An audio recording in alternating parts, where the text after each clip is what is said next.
Moitas grazas por vir, por participar neste acto de apertura da rúa Yasser Arafat en Santa Cruz.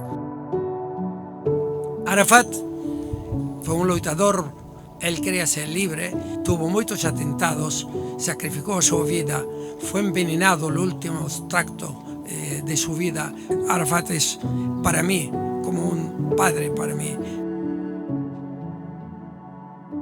Nunca van a acabar co pobo palestino, nunca, porque aínda que queden sin terra, aínda que queden sin esa patria que é deles, estarán constantemente hasta conseguir que algún día as tornas cambien e volvan a poder tomar posesión con esas chaves que gardan cando marcharon das súas casas, volver á súa terra, ao seu país, á súa patria.